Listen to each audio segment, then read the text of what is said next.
What a way to close out the regular season, Razorback fans. Oh, my goodness. Let's do this. 3, 2, 1. Yo, what's going on, Arkansas Razorback fans, SEC fans? Hold up. We didn't get the... I rushed everything. Let's get everything up to snuff here. Let's get the... Uh-oh. Oh, boy. My lighting is not... Okay, well, hang on a second here. Let's get this straightened out. Loving you, easy 'cause you're beautiful. Do-do-do-do-do.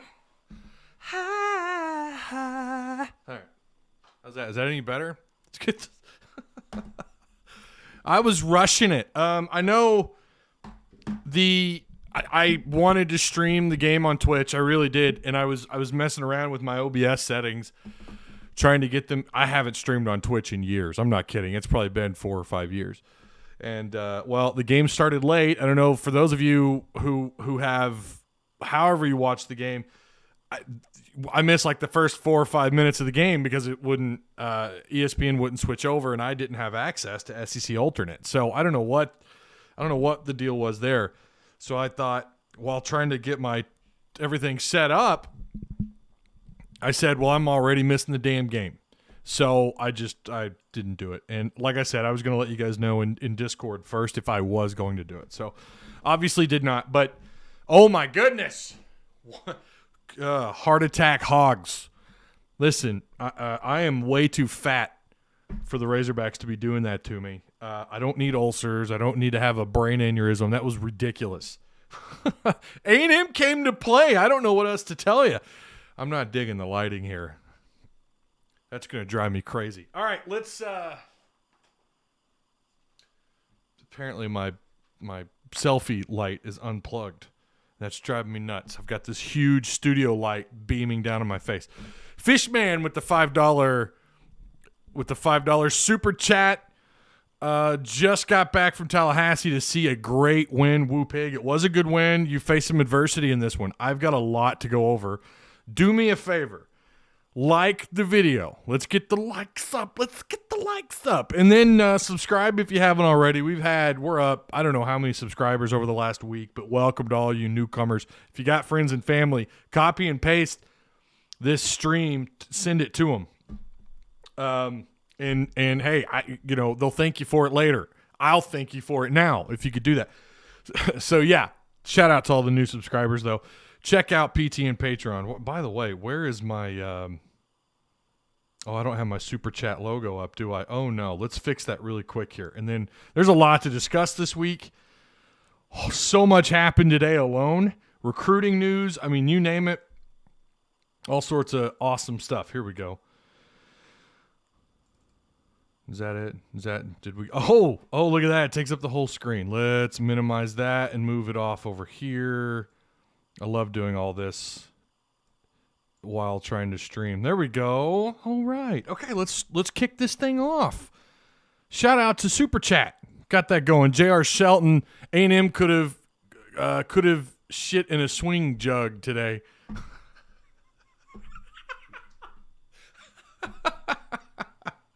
Oh, that was excellent. Arky56, what's up, Pops? Moses will come back. Dad, I know you don't drink alcohol, but I'm really curious if you started tonight. I'm curious, Pops. I'm really curious because there's no way that if he's coming back, if Moses comes back, the only way in which I could see that happening is if Arkansas makes it to the Final Four and they lose one of those 2 games in the Final Four. That's the only way, because then, you feel like, wait a minute, we could be special. And I think the same thing goes for Justin Smith. It's going to take some huge letdown at the end of the season, I think, for Arkansas. You know what I mean? Like, I say letdown. In a big game situation for these guys to feel like, wait a minute, we've got unfinished work. And that's the only way I could see either of those 2 guys coming back. Not like Justin Smith was phenomenal tonight. Okay. Yeah, share the content if you guys would too. Be sure and tag me. That goes a really long ways when you guys share the content, whether it's on Facebook, Twitter, whatever. Be sure and tag me too. All right. Again, a lot to discuss. Shout out to Fishman for the $5 super chat. You are a rock star. Chat is killing it. Here's $1 from Steve Plays. Appreciate that, man. Like the video for 11 straight SEC wins. That's right. 11 straight. 11 straight SEC wins. The first time you've done that since 1993-94. Oh boy, Tony Brown. Guys, give Musselman an extension. Yeah, I said it. Tony Brown, if you don't know, is a Mike Anderson fan, but he's not a he's not a Musselman hater. So don't confuse the two. I always stick up for Tony. The guy speaks his mind, and I love that. So I have no problem with that, as long as you're not being like an asshole about it, right? Spam and chat and whatnot, which Tony does not do. Extend must for 5 years now. Contract extensions. This is where I think Jeff Long really struggled in this department. I can remember when he gave Mike his extension, and it was off a year when Mike didn't even make postseason play. Don't ask me the year. You have to be competitive in this market. He needs to be one of the highest paid coaches in college basketball. I'm just going to say it. Last year was far from a letdown. Before COVID, you guys know how I feel. They could have played themselves. They could have absolutely played themselves into a bubble situation out from the outside looking in. They could have played from underneath that. They could have played into a bubble situation and forced the selection committee to really think twice, about who to leave in and who to leave out. Not a letdown year by any stretch of the imagination a year ago. I mean, he won 6 or 7 more games than I thought they would. That's huge. This isn't the NBA where you play a ton of games, right? So he has been phenomenal. Win SEC tournament, we make it to a 2 seed. Yes, that's the only path I see Arkansas getting to the 2 seed. You have to win out. We love you, Tony Brown, fellow Hawk. That's right. Austin. A mark of a great team is finding a way to pull out the win against adversity. Way to go, Hogs. I agree. A&M, I know there's going to be people who didn't really watch the game. They're going to come in and think, look, A&M, they haven't played this year. You should have beaten these guys by 15, 20 points. You've got to realize, first off, they're going to be fresher. Secondly, this was a trap game. This is a trap game. Bama in the first half against Georgia. I don't know how that one finished out just yet. I think they won.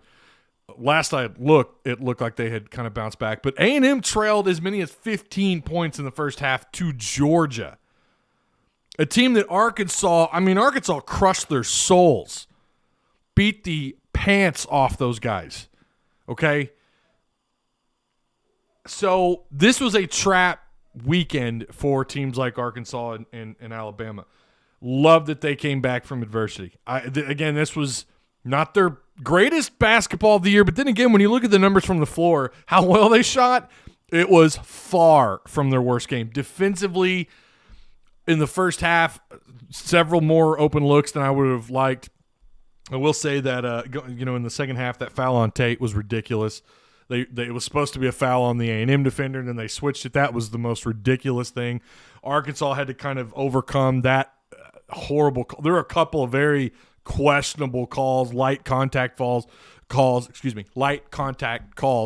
on Arkansas. I thought I would say that this was still a really pretty decent officiated game. I still don't like the SEC officiating. And remember, I always hold them to like a different standard. Because I know SEC officiating is garbage, but it's like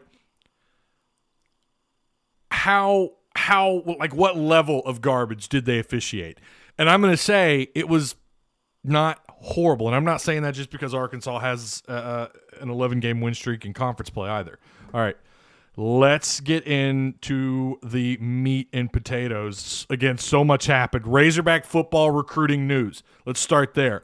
James Joyner. 3-star running back out of Parkview, committed today. He's 6 foot, 205 pounds, solid frame, quick-footed. That's a big commit for Arkansas. Well, I don't want to say big commit. I like that he's a Hog. I do think they need to get on Hyman. They need to offer Hyman. I kind of think he's more explosive, and I mean the guy is breaking records down there. I'm not sure I understand why they haven't offered Hyman, and I'm not so sure that they do. I know that they've got several offers out to running backs, and now you've got another one committed. And then maybe the biggest commit so far of the year today, 4-star offensive tackle Andrew. I don't know if it's Chambly or Chambly, but I think it's Chambly, right? 6'6", 292 pounds, committed to the Razorbacks. Also today they were both in on it. Bunch of solid offers for him. And look, James Joyner, who was a 3-star, also had some pretty good offers, but no doubt Andrew was a big time commit for Arkansas. Today it was just wins everywhere. You get a win. You get a win. Baseball, you get a win. You've now won your second game in the series. The win streak continues there. Boy, the bat's just heating up a little too late for my liking. I wonder, ride this number one ranking as long as you can, because I'm really curious what happens once conference play. I mean, the SEC is like a wall. The conference, as far as baseball, it's a wall. So, Razorback baseball, again, they got their wins, their second win in the series, so they won the series. They're going to play, I don't know what time they actually play tomorrow. Let me, 1 p.m. 1 p.m. tomorrow on the 7th. So, all right, Super Chat, lighten up here. Arkansas seems to play their best basketball when they're down. That's championship-level basketball. It really is. I don't disagree.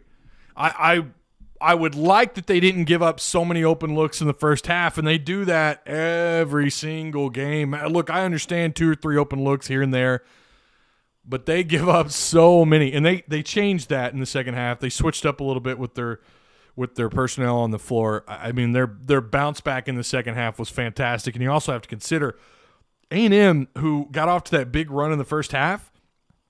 In the second half, they started another run. They went 8-0. They had an 8-0 run, and it looked like Arkansas. We knew this was going to be a fight. I texted some friends of mine. I said, this is going to be a final 2 to 3 possession ball game, and that's what it turned out to be.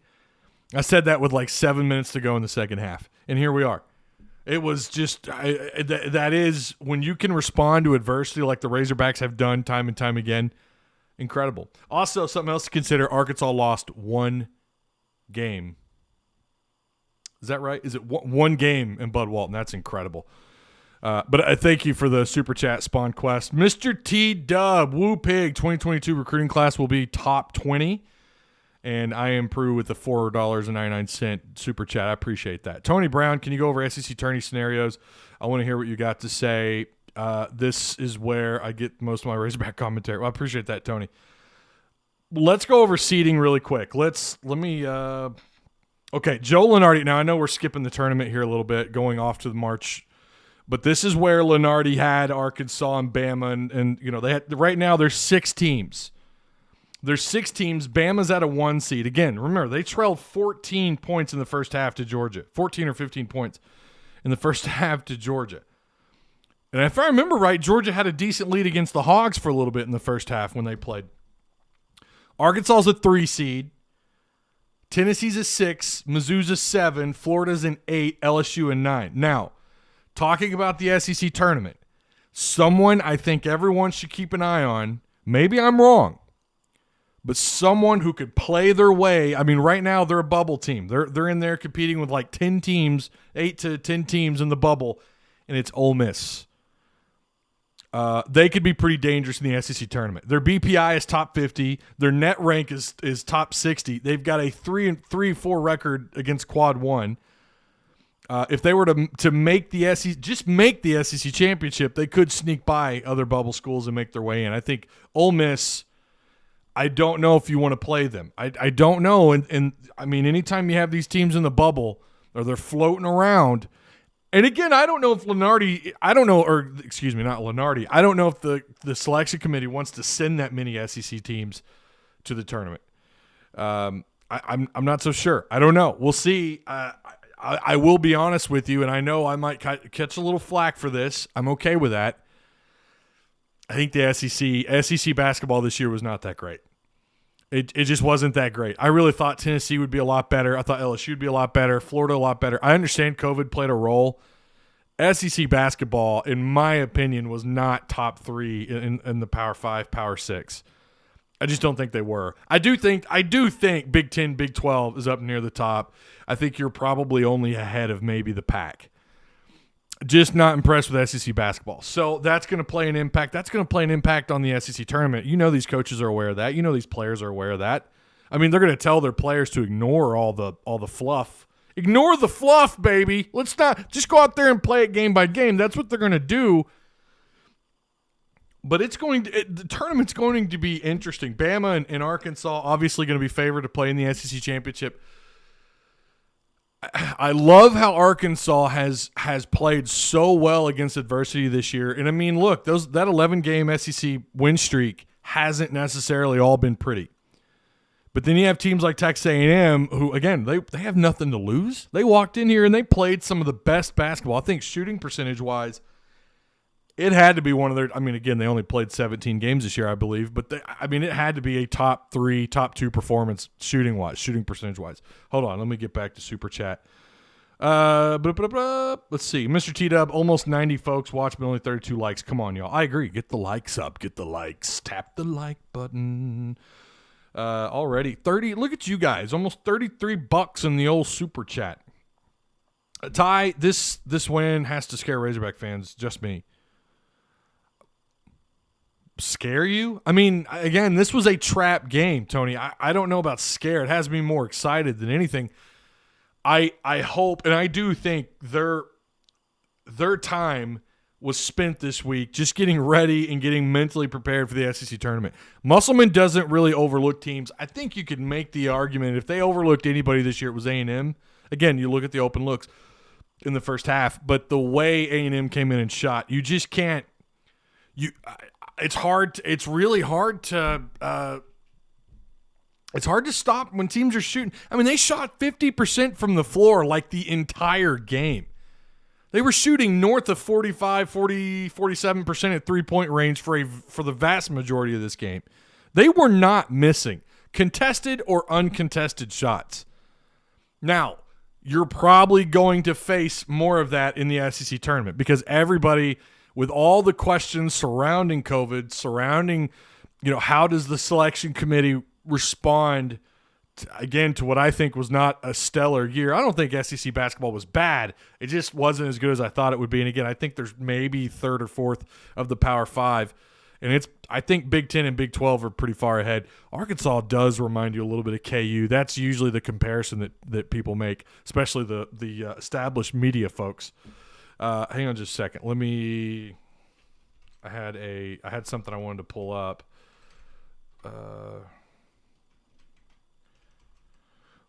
Doo-doo-doo-doo.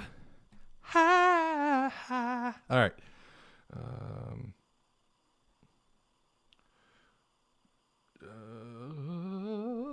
Okay.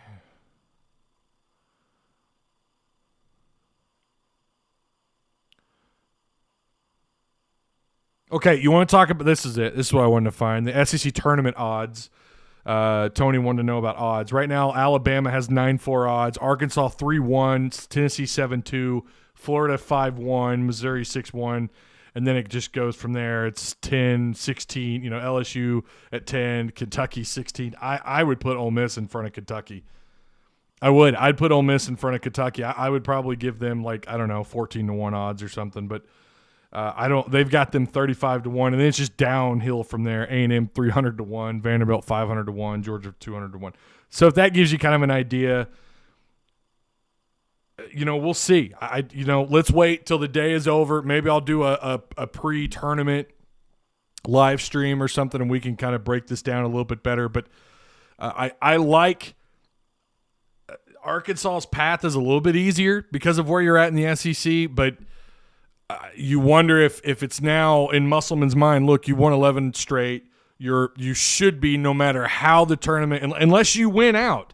It's the only way you make the 2 seed in my book. Unless you win out, you're safe. You're top 3 seeding. I think no matter what happens, if you lose, you lose. You're still top 3 seeding. Someone, I'm sure, maybe I'm wrong on this. Check the sources, whatever. Not that I have any, but based on my own memory, SEC tournaments don't really, or any conference tournaments don't rock the boat too much unless, you were kind of on the bubble. And that's really all these conference tournaments ever seem to play out for. Like the teams that are on the bubble, like a team like Ole Miss, or if you're just trying to play for better seeding, which everybody is. Most coaches, though, I think in the back of their minds, they'll never come out and say it. They would just prefer not to even play a conference tournament. Because at the end of the day, if you're already locked in, if you're locked in as a top 3, top 4 seed, why even play? I mean, let's just get ready for the NCAA tournament. Let's get ready for the tournament that actually matters, obviously. So you just never know. I think even if they're done early, if they have an early exit, I still think Arkansas is a lock for 4 seed, maybe even still 3 seed. They have an impressive quad 1 record. Really, I mean, they could have beaten Oklahoma State on the road, and that would have been a quad 1 win. And really, you should have won that game. Neutral site, give me Arkansas neutral site. Even though Oklahoma State got a big win today, and they're playing some great basketball, Arkansas still the hotter team in my opinion. When you look at their wins, LSU, Bama, so on and so forth, that Oklahoma State game, I kind of wish they could play it again. Let me go back to chat. Update on J. Will. So, yeah, he was out. I'm pretty sure he'll be back in time for the SEC tournament. Big Ten is getting too much love, in my opinion. I don't think you're wrong. I do, and I said that with the last post-game show. I think they really are getting a lot more love than they probably should, but they still are 1 or 2 in terms of conference play. Big 12 still up there. The ball bounced A&M's way. Oh, my God. I haven't even gotten into stats yet, and I wanted to talk about that. Every time the ball hit the rim and bounced off, it went right to an A&M player. Now, you could credit A&M for being in the right position or being at the right place at the right time, but where that ball hits off the rim, I mean, that's just a matter of there's so many variables, right, for people who are into that kind of math as to where on that rim that ball hits and where it deflects to after it knocks off the rim. And it seemed like 75 to 80% of the rim deflections went right to an A&M player. It was impressive. I really thought their offensive rebound numbers would be like 3-1. Arkansas had a couple of lucky bounces, but for the most part, A&M just seemed to be at the right place at the right time. They, again, a little bit of luck, had a couple of things go their way, played the best basketball percentage-wise I'm pretty sure that they've played all year. Of course, it helps they had this long break and they only played 1 game since.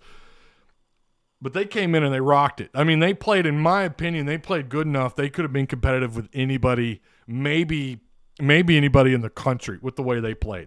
Again, Arkansas played good ball. I had one of my mods in Discord talking about how A&M was crushing Arkansas. No, they weren't.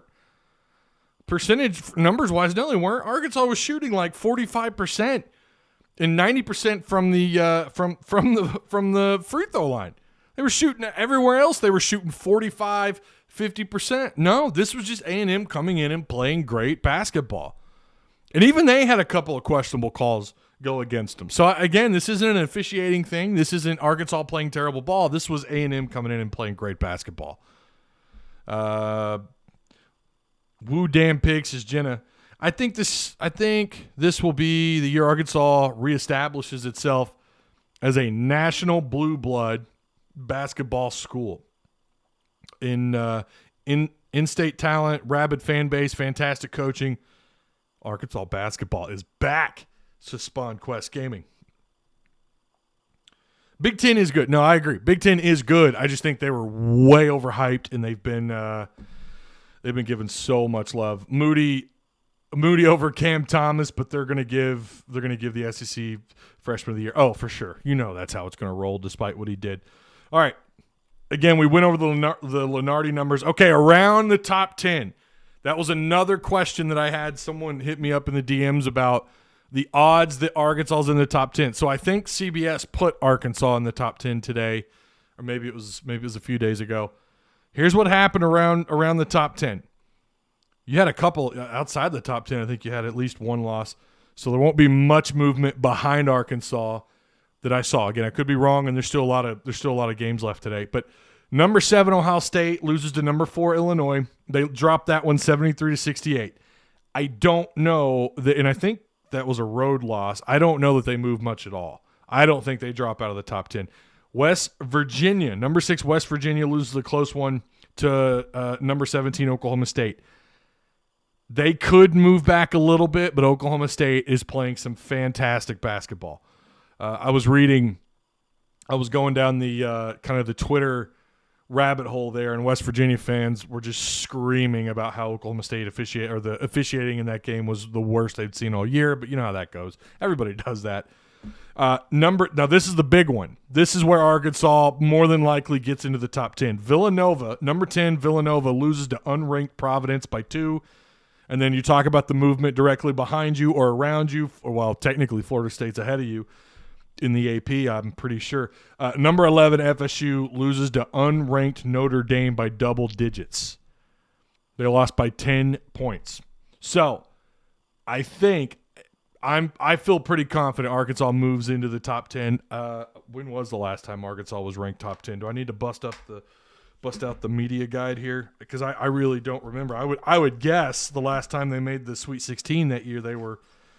Let's look. Hang on. I got it, Joe. I'm just kidding. You know I love you, Joe. All right. Let's see here. When was the last time? Oh, Lord. Where are my glasses? Where are my glasses, y'all? What? Loving you. Okay. Oh, and there's fingerprints on the. All right. I know I was looking at it earlier. So 96-97, they got up to 16th. I'm so old. I'm only 37. You'd think I'm like 52. I need my glasses. But the print in these media guides is so small. 95-96, they were top 10 that year. Were they not? They were. No, they were not. They were really? They made the Sweet 16 that year and they didn't crack the top 10. They were 16th and they lost to Arizona. They lost by 10 in that one. And then they lost to Michigan State when they weren't ranked. Arkansas was 25th. I swear. And, they had that nice little 5-game win streak there against some, if I remember right, quality team. My God, has it been since 94, 95 that you were top 10? Has it been that long? I was in 4th grade. I could have sworn I thought they were top 10. Yeah, 90, 95, 96. Okay, let's look at 97, 98. You cracked. I thought you got close. Holy cow, they got close. They got all the way to number 12. Ty, just open up Wiki. What are you doing? 98. There was one final year there when Nolan, towards the end, had a pretty good. Yeah, I think that was it. I think 93, 94. Okay, well, I'll stop. That's crazy. Get those off there. All right. Let's see. I feel you on the readers, bro. I got to have them too. I'm telling you. It's like once I hit 34, my vision just went to crap. I think we are Sweet 16 bound, says Tony. Maybe even Elite 8. By the way, I love Nolan Richardson, greatest Razorback coach of all time. I agree. I think there ought to be a statue of Nolan Richardson. I've said that multiple times. No excuse for Arkansas basketball to go that long out of top 10. I'm telling you, growing up, I thought for sure this was going to be Arkansas basketball life as long as I could. Even after Nolan. I knew Nolan wasn't going to be here forever. I remember the talk one day, Mike Anderson's going to come back, or they're going to go out and they're going to hire Bill Self, or they're going to hire some big-time coach, because who wouldn't want to coach here? We won't get into the drama after Nolan. Things happen on both sides that were kind of ugly, but I remember being in high school thinking that doesn't matter. Stan Heath will get him there. John Palfrey will get him there. And it's just, here we are. The 2000s have not been kind to Arkansas basketball. What up, Ty? What's up, Hoyt? How you doing? So I sent out the emails to all the Patreon supporters. I appreciate, I appreciate each and every one of you guys. All right, we still got so much show left here. Let's go into Arkansas and the A&M Aggies. Let's break this game down. There's so much to cover with recruiting and baseball and just kind of going over the game really quick. Give Musselman a fat contract. Yeah, I said that earlier. They're gonna have to get extremely competitive. Okay. First half, A&M had the longest or the best run of the entire game. They had an 18-2 run. An 18-2 run against the Hogs. Quentin Jackson had 14 points for them in the first half. Moses Moody had 15. The largest lead of the game was A&M. Once again, they had a 14-point lead. Hogs ended the first half on a 17-16 run. And Justin Smith, I thought, played his worst first half basketball since he came back from his injury, or at least one of his worst, if not the worst, first half all year long, maybe even, especially since he came back from his injury. All right, looking at the total stat sheet, these guys, I'm telling you, they shot almost 51% from the floor. They were 31 of 61. 10 of 23 at three-point range, so that's about a 44% shooting percentage there. They only took, once again, 10 shots at the free throw line. They were 8 of 10 there, 80%. Not a ton of production outside of McGee, who got into foul trouble there late. They had two players in foul trouble, Chandler and McGee both. But McGee, who had 3 blocks, a couple rebounds, a steal, 2 points. For them, their leading scorers, Jackson and Miller, both had 23.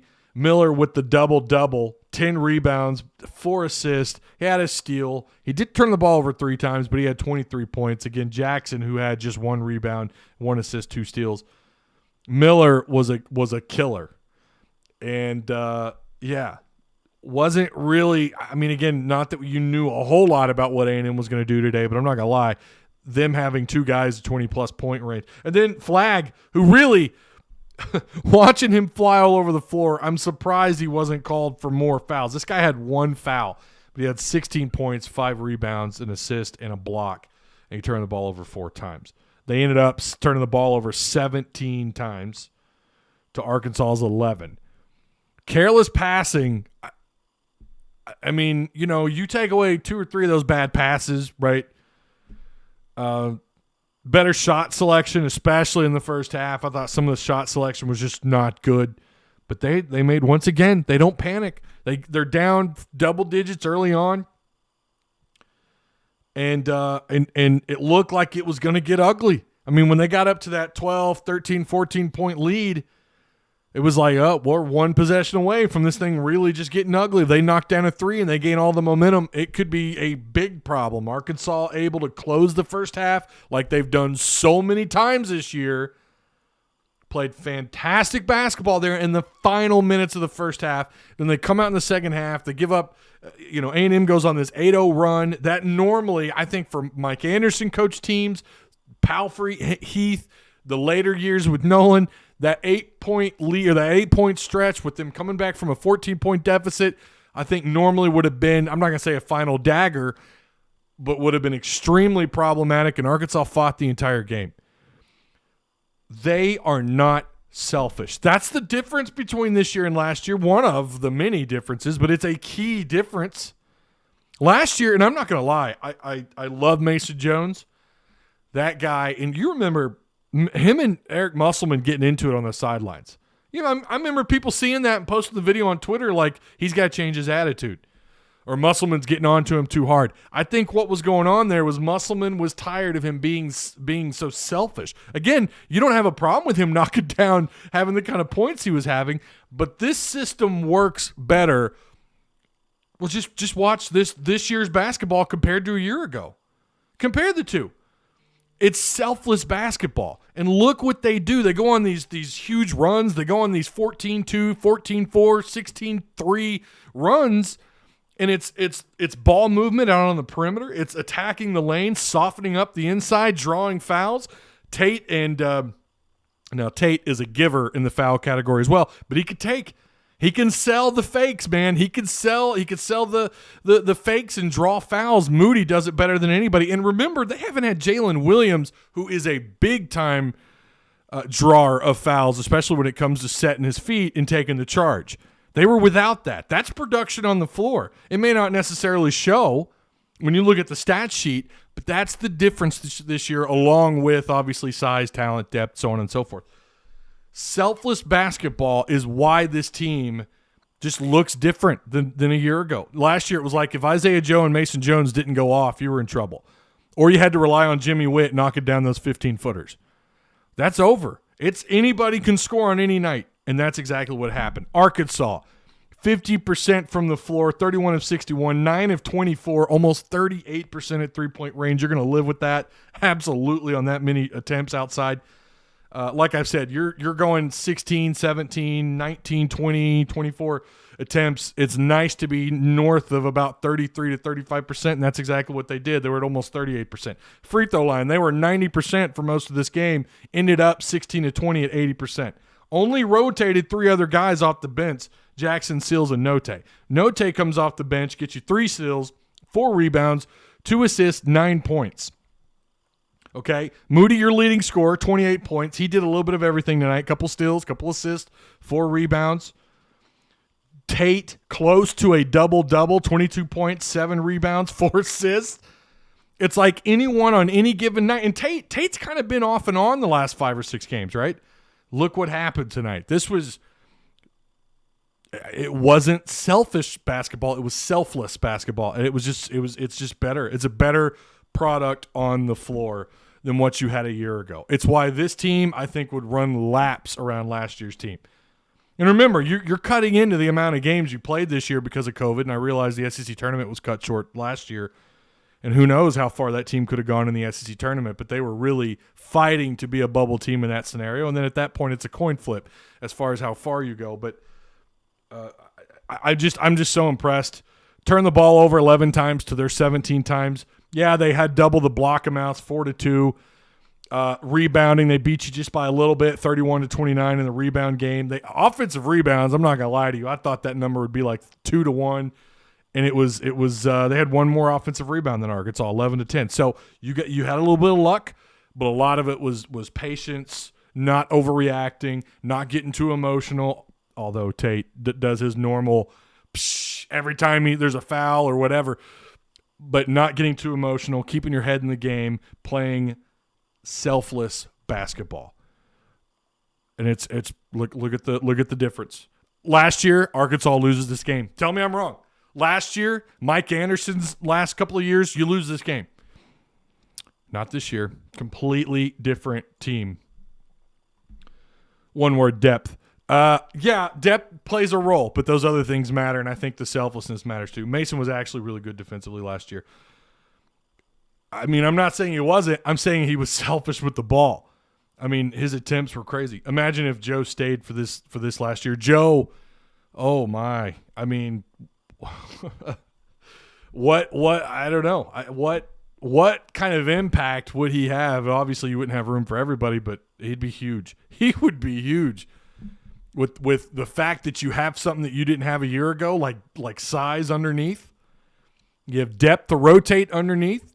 You're going to draw. I mean, look what Moses Moody, every time Moody, and that's one of the reasons why he gets to the foul line so often. They crash down on Moody as soon as he tries to drive the lane. And wow. Just incredible basketball by him. Hey, Ty, great win, but it does seem like we struggle with zone D. It does. When they play aggressive zone D, when they, the more they trap, the more. I thought, too, this was the first time I've seen all year where they called 2 moving fouls or moving screens, 2 moving screens out on the perimeter. That's something like over the back and moving screen calls are just so rare these days. There were 2 called in this game. But they really defensively, they were in Arkansas's face, a lot of contested shots. They were not giving up the lane. Pretty impressive. A&M not as big as Arkansas, and then McGee who fouled out or who got in foul trouble there late. Joshua Long, this is off the subject, but did you know percentage-wise Tom Brady has a better chance of going to the Super Bowl than Steph Curry? That is way off topic, Josh. My head's not with that right now, Josh. I appreciate the comment, though. Mr. Bloodline, did you see at the end when Tate was gathering to players after the break to do something, then Muss runs onto the court and says, oh, hell no. Do what I told you to do. Go back and watch. I didn't see that. Joshua Michael, but then again, if Joe and Mason stayed, would we have had Jalen Williams or Devontae Davis or even Moses Moody? Can you answer that, Ty? I think you would have had Moses Moody, although there were some questions, especially with Moody, who kind of moved around there. I think you probably would have ended up Devo. I don't know. I don't know. That's a hard question to answer. Sorry, just drinking beer. Happens to the best of us. I'm sure you guys won't be shocked, but I want to get them on as sponsors so bad. Drinking 7, bro. I have to stay. Look, it's hard to stay at this level of enthusiasm. Well, not really. Not when you watch Arkansas basketball, but doing a post-game show, you need all the energy you can get. And I had a 5-hour energy shot at like 2, 3 o'clock. What would have been nice to have is Moody's buddy at Oklahoma State. Yeah, well, they hired his older brother and had also been, they got caught cheating. So I think there's one way you could have obtained his services, but Arkansas didn't play that game. I like to see KK Robinson celebrating at the end of the game and keeping in it mentally. We're going to need him. I agree. Next year is going to be huge. I really hope he comes back. You always worry about the guys who because of injuries have to sit out or whatever, and then especially with the way transfers, the way that ruling works now. Me too, buddy. I had to start cracking beers during that game. I'm telling you, heart attack Hogs, right? What is the longest win streak Arkansas basketball has had? I don't know. Conference play, I'm not sure. I'd have to. You need to ask Hog Stats that on Twitter. They can answer that one for you. Let's see here. They were able to focus and turn on the D at the end of the game when it mattered most. Yeah, that turnover there on the inbounds pass was huge. That was huge. Arkansas continues to just show up when you need them the most, and they just don't bow out of games. They don't do it. Oh, boy, here we go. Remember what I said? I told you. Do we have a Captain Hindsighter in chat? Is Adam A a Captain Hindsighter? You're going to have to fill me in, Adam. I don't remember what you told me. If you're talking to me, that is. And remember, if you're talking to me, because it's hard to differentiate if you're talking to chat or me, make sure you at me, at Pig Trail. That way I could kind of see it if you're talking to me.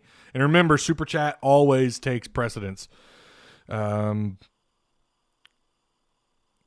Joshua Michael says, I don't think Mason could play the caliber of defense this team needs. Joe probably could, but I've noticed that last couple of games that Note has stepped it up on D. He has, and it's been really nice to see.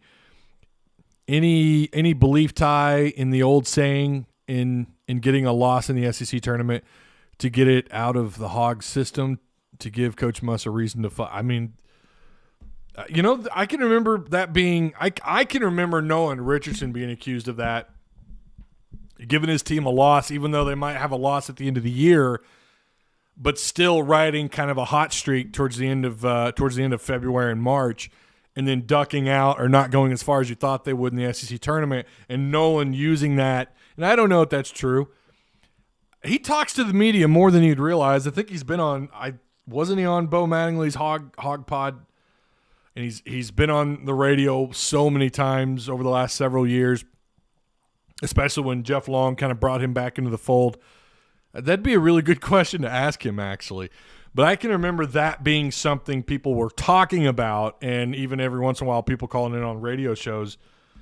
My dad, if he's still in chat, he'd tell you we listened to a lot of Chuck Barrett and a lot of Drive Time Sports back in the 90s. But, that being something he was accused of doing, could they do that? Just to get it out of their system? That's a good question.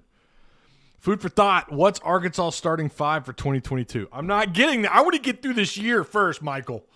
Justin Kipper, give the crowd credit, too. They really fired up the players in the final minutes. Justin, by the way, you are added to the Patreon list, sir.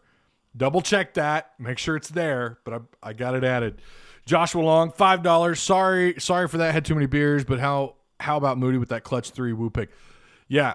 No, you don't have to apologize, and I appreciate the $5 super chat.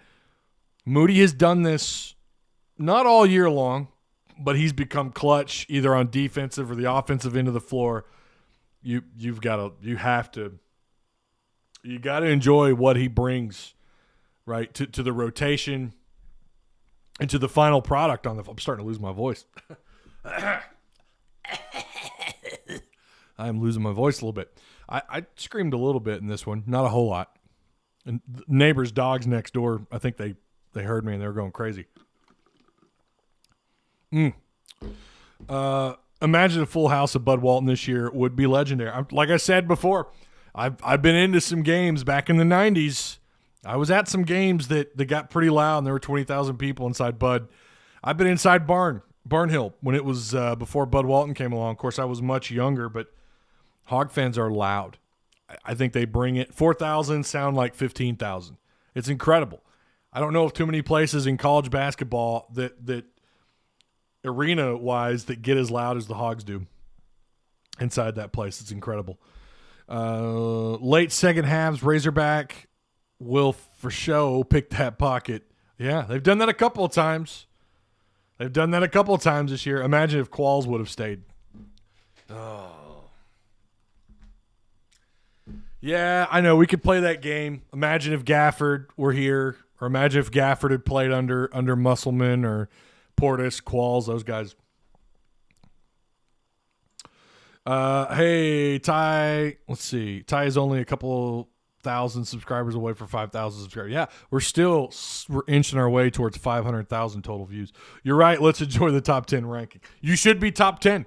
I think the AP will put Arkansas in the top 10 despite – even if you watch this game, you can't call this an ugly win. You have to say that performance by A&M was phenomenal. Again, I think they could have beaten a lot of teams with that performance tonight, ranked in the top 25. I mean, that was just incredible. And that's something for them to, that's a wave they can ride. Like, wow, we went into a top 10 caliber Arkansas basketball team, an SEC team, and probably could have won this game had we done a few things better there in the final minutes.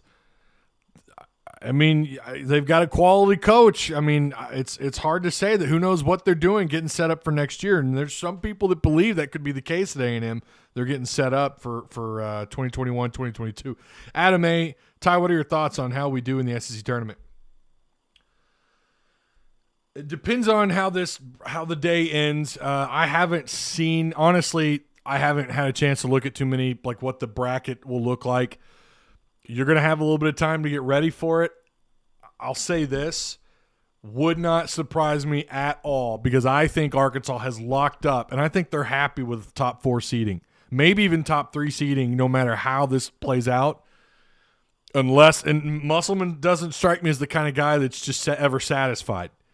But it wouldn't surprise me if they go one and done and just get ready for the big dance. Because then you get a little bit more time to prepare, sort of, kind of, and then you get to focus on what really matters. And I just never have taken the SEC tournament super serious, if I'm being honest. And that's not because Arkansas has a poor record in terms of winning the tournament, but it's just never been like you're just ready for the dance, baby. That's what it's about. I don't think we would have got Malik Monk. I don't think so either.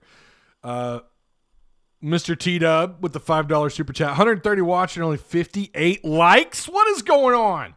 Come on, y'all. P.S. Can we talk football recruiting? Thoughts on new commits? Oh, all right. Yeah, we'll switch gears for a second. So this class now up to, according to 247, you're now top 5 in the SEC.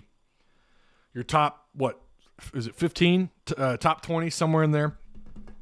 Andrew Chambly or Chambly, however you're supposed to pronounce his last name. Top 300 player in the country. I had it pulled up here. Top 300 player in the country. Top 40 in his position. He's top 3 in the state, I believe, on the composite rankings. Rashad Dubinian, also a 4-star, 5'10", 185-pound athlete. Eli Henderson, who I've been told probably a little underrated. James Joyner, who committed today. I hope I get the opportunity to go watch J.J. Hollingsworth play down at Greenland. Actually, a friend of mine's son plays for Greenland. So I'd like to go watch him play if I get the opportunity. I also want to watch Fayetteville play. They've got a couple of prospects over there. Dax Courtney, of course, another top 10 player in the state of Arkansas down in DeWitt. But Isaiah Santagna is the number 1 player in the state. A lot of people And he may have even, I think he got a crystal ball, I don't know when, but to Texas A&M. It sounds like Arkansas is going to have to fight. Once again, this kind of reminds you of Norwood all over again. Kid out of Fort Smith a year ago, the safety or defensive back, may have to fight pretty hard to get Santagna.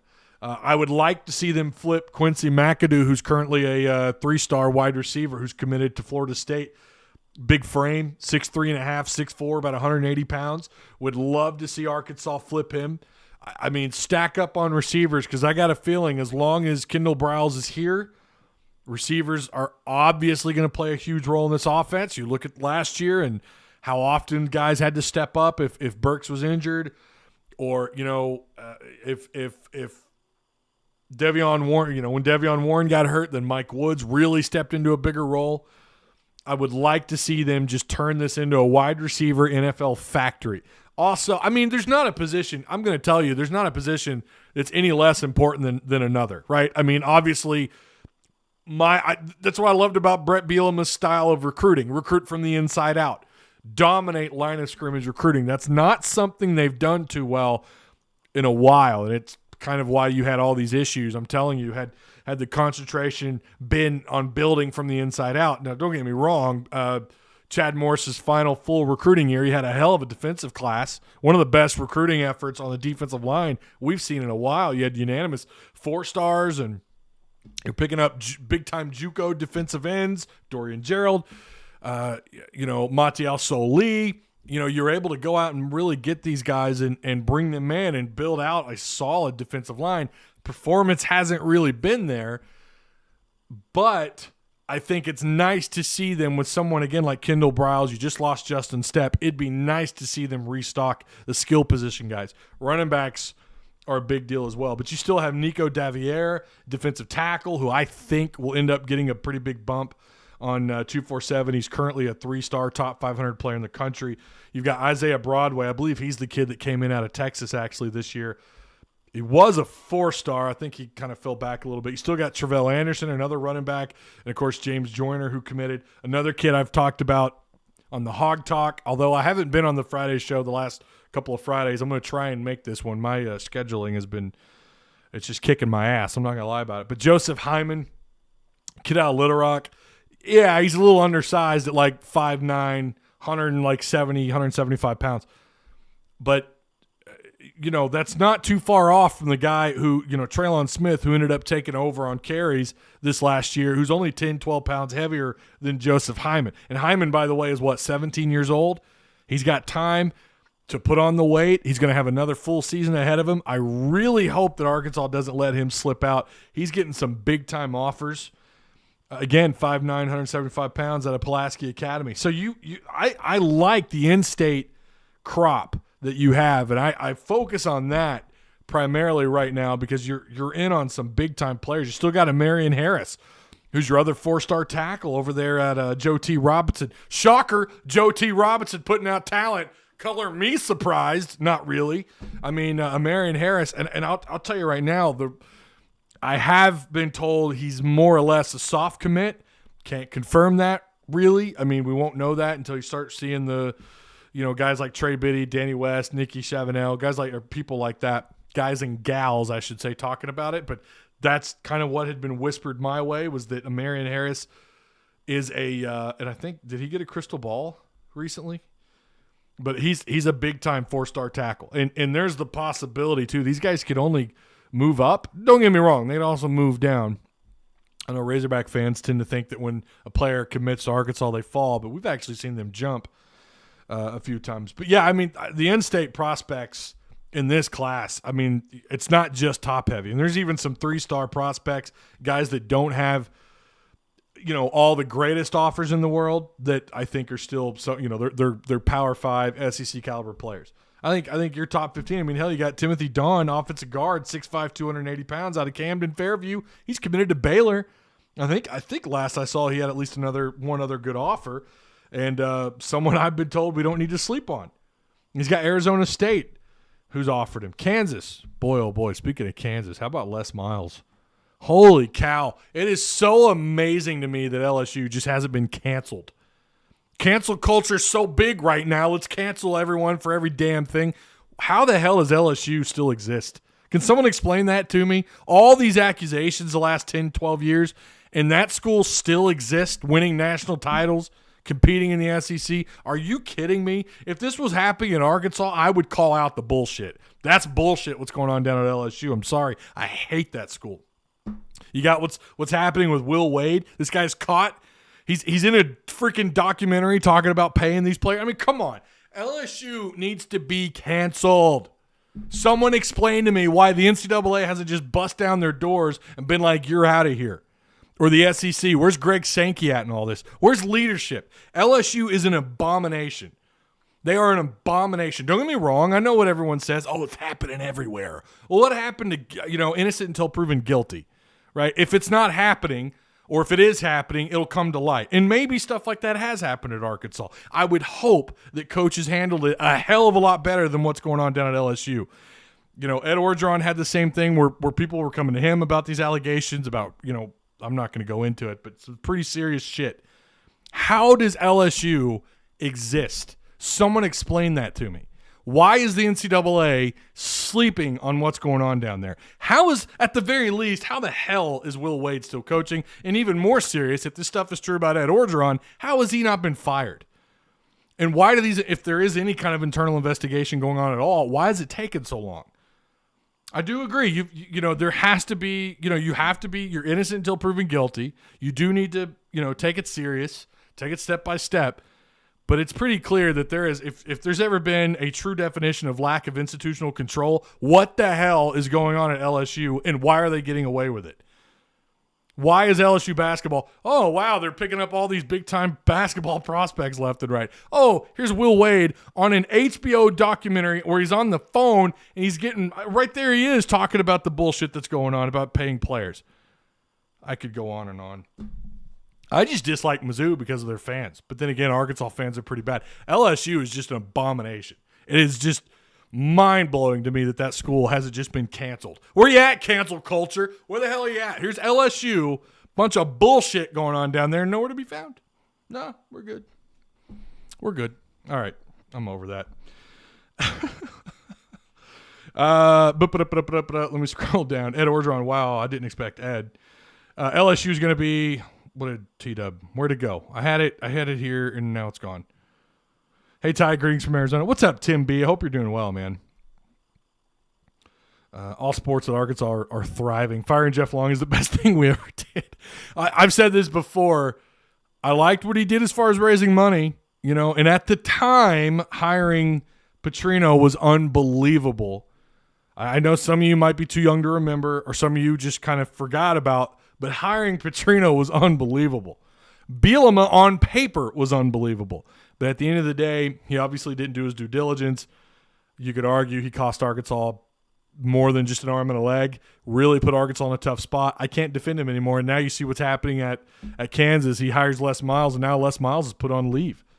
And then you had the other stuff, the allegations about, what was it, something about Snoop Dogg. Snoop Dogg was here too once. If you guys remember, Ryan Mallett was accused of smoking weed with Snoop Dogg. I mean, who would pass up that opportunity? Be honest. Snoop Dogg hands you a joint. What, are you just going to turn that down? I'm sure some of you would. You're stronger than I am. Eric, let's see. Trellin Burks is going to be a Pro Bowler by year 2. They get favor because of Shaq. Laugh out loud. I don't know. I would hope that someone like Shaquille would come out and call out what's going on down there. It's just so bizarre to me that program is. I mean, they're able to thrive with all the BS going on, and you're going to tell me that that's okay? Like, if all this was happening at Arkansas, I would definitely call it out. There's no doubt in my mind that I would. It's an embarrassment. It's an embarrassment to the SEC. If you value being in this conference, you should hold them to a somewhat higher standard. I'm not saying every single allegation you throw everyone under the bus, but it's like you look at the body of work at LSU, you look at the big picture, you scale it back. It's just incredible. Oh man, I cannot stand Missouri fans. Arkansas fans could be worse. Arkansas fans are pretty brutal. The proper phrase is presumed innocent until proven guilty. All right, Josh or John Cunningham, thank you. Sorry, I probably fumbled that. Thank you for correcting me, sir. I appreciate that. Jeff Long is a dumbass.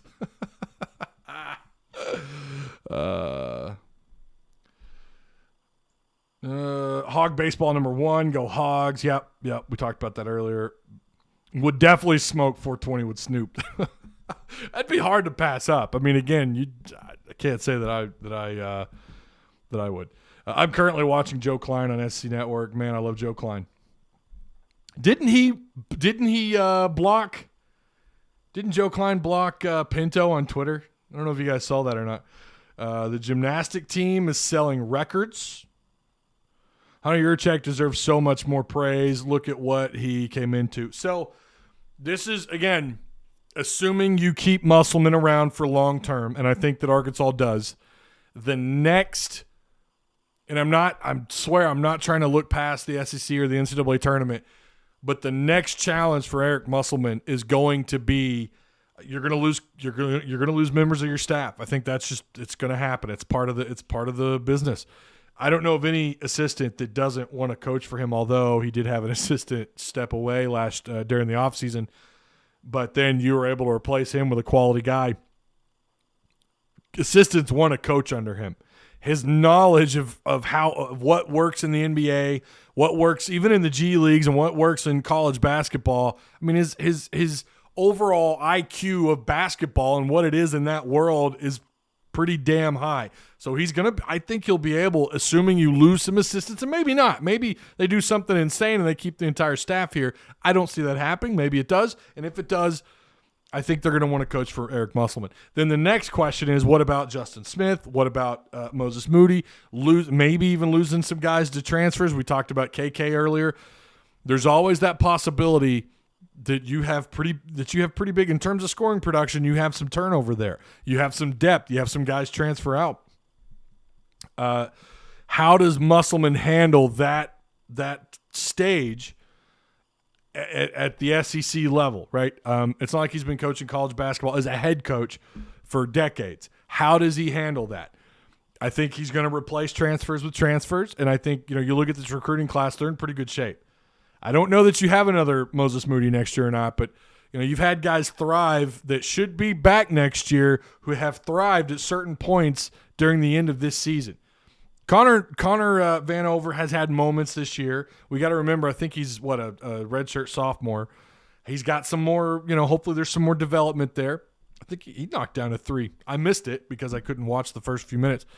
But he's good for 3 or 4 blocks. I mean, he can knock down mid-range jumpers. I mean, he's got some issues defensively, and sometimes he can even be a liability. He gets boxed out pretty easy. Sometimes he struggles getting himself in the right position to make plays or to get the rebounds. But overall, I mean, you can never overlook having a 7-footer, a guy who's not just a 7-footer, he's 7'3", and can just reach over people. And on top of that, he could stretch the floor. You're going to have him back. You're going to have pieces, hopefully, the guys that started thriving towards the end of the year, whether coming off the bench or guys that start, hopefully they all come back. Maybe you can talk Justin Smith into coming back. I think there's always the possibility. Mr. T-Dub says LSU should be hit hard. Guys trying to, yeah. Yeah, the sexual assaults all covered. LM a deviant. Joshua Michael says we are missing Jalen Williams down low for sure, and they are definitely missing out on him a little bit. I think once he comes back too, things are gonna get back to normal underneath. Joe put the block party on Pinto for sure. He sure did. He blocked him straight up. That was so.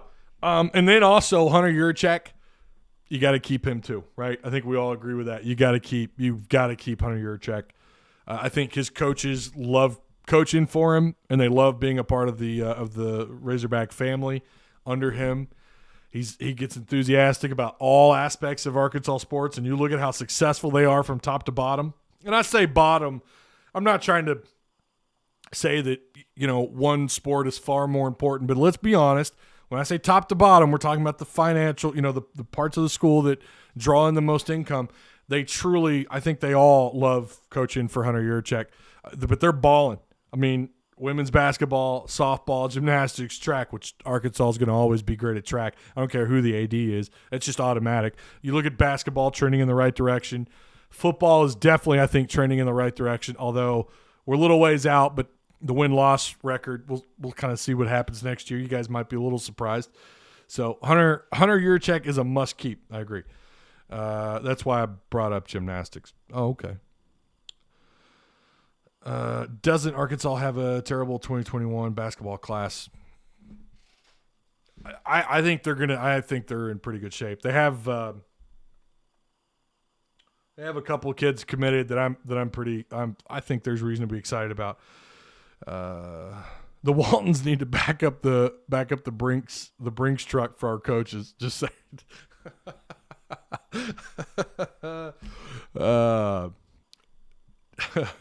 I looked up ESPN top 100, and we only have one kid who's top 73. Don't they have? Isn't 2 or 3 kids in the top 300 though? Better than St. John's, says J.R. Shelton. They are better than St. John's. Joe's a cool dude. He's in his restaurant all the time talking basketball with anybody that wants. Yeah, I've heard he's one of the most approachable people you'll ever meet. Put the block party. That's pretty good. Jeff Long is also a carpetbagger. Boy, you are a true Southerner, Eric Fountain. I'm pretty sure Snoop's smoking blunts, but yeah, okay. Well, I mean, whatever. Petrino hire sent chills down my spine. I'll never forget where I was at. I was at Whole Hog Cafe. Is that the name of that place? They used to be in the mall in Fayetteville, but they were on Weddington. I was in line ordering me a sloppy, what'd they call it? They had a pulled pork. The barbecue sauce was so good. It was just so good. Not Whole Hog Cafe. It wasn't Whole Hog Cafe because they're in Fiesta Square. The barbecue restaurant right there on Weddington. And they're not there anymore. I think that building has been torn down now. Right there next to Betty Joe. Anyways, I used to live at Maple Manor right next to that place. I was picking up dinner for my wife and I heard the news come up over the TV. Petrino expected to be on a plane headed to Fayetteville. I'll never forget that. I mean, there's a lot of Arkansas moments where I remember where I was at. That was one I will never forget. I get phone calls left and right. Of course, this was before texting was a real big deal. I was getting phone calls left and right. My dad called me. I can't believe it's true. Those rumors on message boards were right. Petrino, because it seemed like fluff up until it actually started happening. And there it was. You see him coming down. You see the screenshots of Petrino. I told my dad, we're going to start winning 10 games a year. Give it time. We're just like that. And then it all came crashing down. Pittman will stabilize the football program. Then the next guy will win big time. Just my opinion. It could happen. Devo was like 100. I'll take 73 in the nation for Chance Moore. Yeah, right. I mean, why are we complaining about having just one? I mean, it's nice to have someone in the top 80. I need to look at that list though. St. John's will make the tourney next year. I'm calling it. Okay, that is it. I do appreciate you guys. Super Chat, Patreon supporters, to the people who I had a donation to my PayPal when was that? A couple weeks ago. I appreciate each and every one of you. But then those of you who just come through and chat, I appreciate you guys too. You're all rock stars in my book. You know that. Even if I'm being corrected, I like how people come in and they correct what I say and then they disappear. Where you at, fam? What was that cat's name? Where was he at? It's Ty, actually. The phrase. Shut the hell up. Get on. No one cares. Love what you do, man. Keep it up. I appreciate that. Big Daddy Donnelly. Made it for the live show. Good show, Ty. Take it easy. Yeah, you too. Again, appreciate you guys. Remember to subscribe if you haven't already and all that. John Cunningham, that's who it was. I love how all the coaches seem to support each other's teams. That I agree. Great show. I will be back Friday, win or lose. All right. Yeah. Okay. That's it. I appreciate each and every one of you. Again, big moves coming for the PTN. No official announcement yet. I kind of want to do a little bit of a hype video for it. I've got some big plans. And could be happening late summer, early fall. I should be able to go to the spring game too. If you guys go, let me know. You can't miss me. I'll be the big fat guy with a beard. But some big stuff happening to the PTN. Sounds like I've already got one sponsor lined up, looking for more. But I'm really excited about the future of the PTN. Again, we're slowly creeping up on 500,000 total views. I don't know where we are, subscriber. I don't really look at subs are great. I appreciate all the subs, but it's the views that I really like to see. I like to see those numbers and the likes. I just like seeing you guys coming through chat because you guys, again, I appreciate each and every one of you. Spring football starts Tuesday. Sure does. And I want to really get into that. I want to get into spring. Again, remember, I am virtual learning with the kids. It's hard for me to sit down and find time to get content. That's why I've been kind of reduced to post-game shows and reaction shows. Every once in a while, Monday shows. I'm hoping to free up some time here pretty soon and get some spring football content for you guys. I'm excited about all that. All right. Woo pig. I'll see you guys later. Go Hogs.